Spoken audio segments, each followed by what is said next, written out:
Senator Zarka Taimur साहिबा, इस सारे मामला को आप कैसे देखते हैं? क्योंकि आपकी पार्टी के हवाले से बहुत बातें आ रही हैं, बहुत लोग कॉन्टैक्ट्स में थे, पैगाम रसा थे, उनके सॉफ्ट कॉर्नर्स थे, 9 मई की फैसिलिटेशन थी, नहीं थी, मुझे नहीं पता। So how do you see this thing? जी बहुत शुक्रिया जैस्मिन, मोस्ट वेलकम। और ब्रिगेडियर साहब की बातें भी मैंने बड़े गौर से सुनी और आजकल टेलीविज़न भी देख रहे हैं और वैसे भी देखते रहते हैं।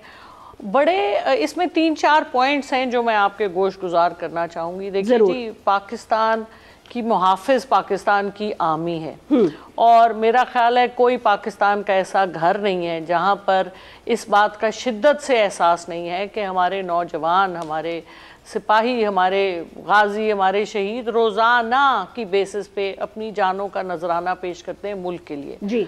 तो मेरा ख्याल है ऐसा तो कोई पाकिस्तानी नहीं होगा जो ये बात ना समझता हो कि कहाँ आप ये जो पूरे खेल की कहानी हो रही है इसका क्या मतलब था, वो आपने पहले ही बयान कर दिया, कुछ ब्रिगेडियर साहब ने बयान किया।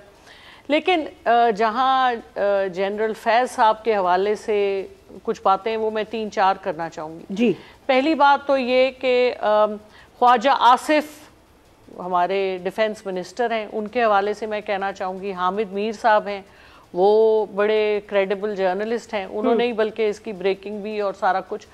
तो इन दोनों की जब आप बातें सुनते हैं तो उससे ये समझ आती है कि जनरल फैज़ साहब जो थे वो सब पार्टियों से राब्ते में थे और DGC और उसके बाद DG ISI बनने के हवाले से उनकी कोई गेम्स चल रही थी जो हर तरफ चल रही थी और उसमें जो एक उनका शुरू में तो वो जाहिर है और जो कुछ वो कर रहे थे वो chief of army staff general Bajwa साहब के साथ वो दे वर टुगेदर और उन्हीं की जो इनका जो भी प्लान था या जो भी ये करना चाहते थे वो इकट्ठे था।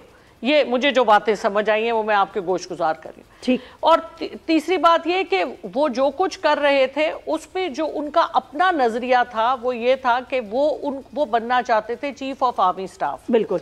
और फिर जब वो नहीं बने तो उसकी वजह से जो एक जाती एक अना का इशू था ना, मुझे ये मतलब I could be totally wrong, लेकिन देखे ना जब आप रिटायर हो जाते हैं तो आप रिटायर हो जाते हैं, उसके बाद तो कुछ भी नहीं होता। दुनिया में यही होता है, हमने भी देखे हैं, मेरे वालिद भी ब्यूरोक्रेट थे, आर्मी ऑफिसर्स जनरल्स के साथ। हम मतलब रिटायर, जिस दिन आप रिटायर होते हैं उस दिन आप यू आर ऑफ द।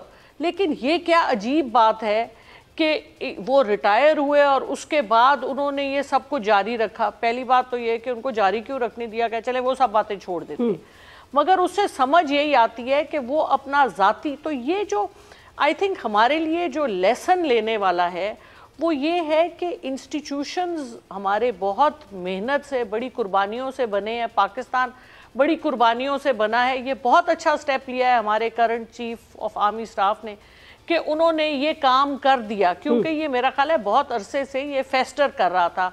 मार्च अप्रैल में भी हमने सुना था ये टॉप सिटी वाली कहानी जी, और उसके बाद लेकिन यहाँ पर इतनी करप्शन की कहानियां होती हैं, वो सब आती हैं और फिर वो कारपेट के नीचे खत्म हो जाती है। सब्सक्राइब करें और बेल दबाएं ताकि कोई खबर रह न जाए।